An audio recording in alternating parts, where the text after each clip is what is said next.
I want to begin with something that Churchill wrote in the 1930s. And he said this: "One of the signs of a great society is the diligence with which it passes culture from one generation to the next. When one generation no longer passes on the things that are dear to it, its heroes and their stories, and its religious faith, it's in effect saying that past is null and void. It's of no value." He goes on to say that leaves young people feeling a lack of direction and a lack of purpose, and opens them to the dictum of Karl Marx that a people derived of their history are easily persuaded.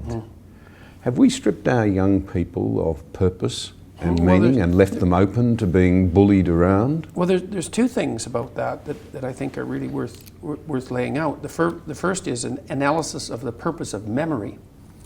Because people think that the purpose of memory is to remember the past.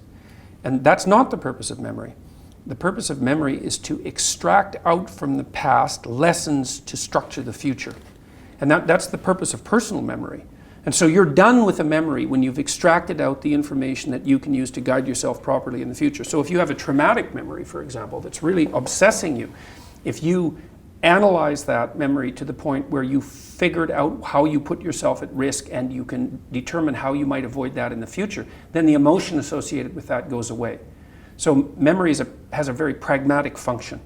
And cultural memory is the same thing, is that we need to extract out stories from our past that structure our future.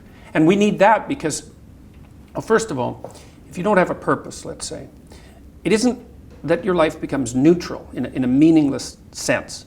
It's that your life becomes characterized by unbearable suffering, because the baseline condition of life is something like unbearable suffering.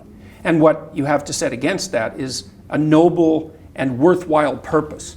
And hopefully your determination of that purpose is buttressed to some degree by the wisdom of the past, because you can't conjure something like that up on your own. And if you provide people with nobility of purpose, then they can tolerate the suffering of existence without becoming entirely corrupted by it. And cultures that don't do that, it isn't even so much that they die, it's that cultures that don't do that are dead. They're done.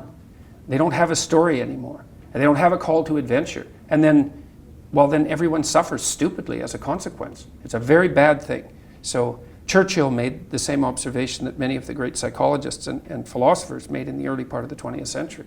It's like, bring the story forward and propagate it and make it the most noble possible story. And then you motivate people to transcend themselves, which they need to do.